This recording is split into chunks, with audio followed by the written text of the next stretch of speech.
Ajuda'm, amiga meva. Amb Ora Pro Nobis volíem exemplificar una mica com vivim, per exemple, nosaltres el ritual del concert. Comença una mica obert i dispers i a poc es va tensant. I després també es destensa, perquè hi ha un moment en què les coses... Bueno, l'última cançó és més festiva, llavors també és com aquesta tensió, distensió, des que comença fins que acaba. El món del cant el vam començar bastant en el món coral, perquè cantàvem juntes en un cor i fins i tot vam fer alguna classe de tècnica juntes.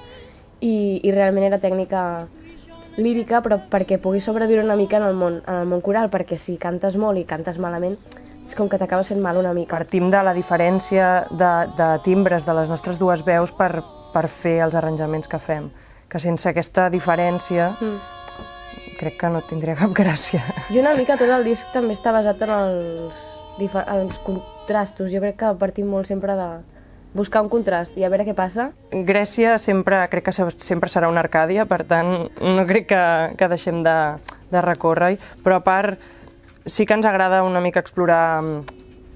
L'Helena és lingüista i això fa que li atreguin bastant també. El repte de cantar cançons en altres llengües no és mai un problema, al contrari, pot ser una cosa com molt de trobar una nova sonoritat o trobar com aproximar-se a la música a través de llengües diferents també és com una cosa que potser que ens excita intel·lectualment, diríem, no sé. Crec que connectem més inevitablement amb llengües i músiques del Mediterrani perquè és el que vivim. I hem sentit també molta música coral i ens hem sempre interessat molt pel tema de les veus.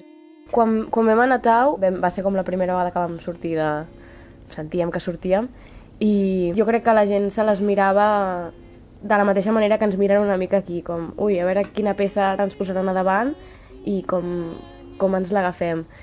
I després, quan vam anar a Tànger... Vam passar-hi 2 dies i, a més, vam treballar amb aquests 2 nois.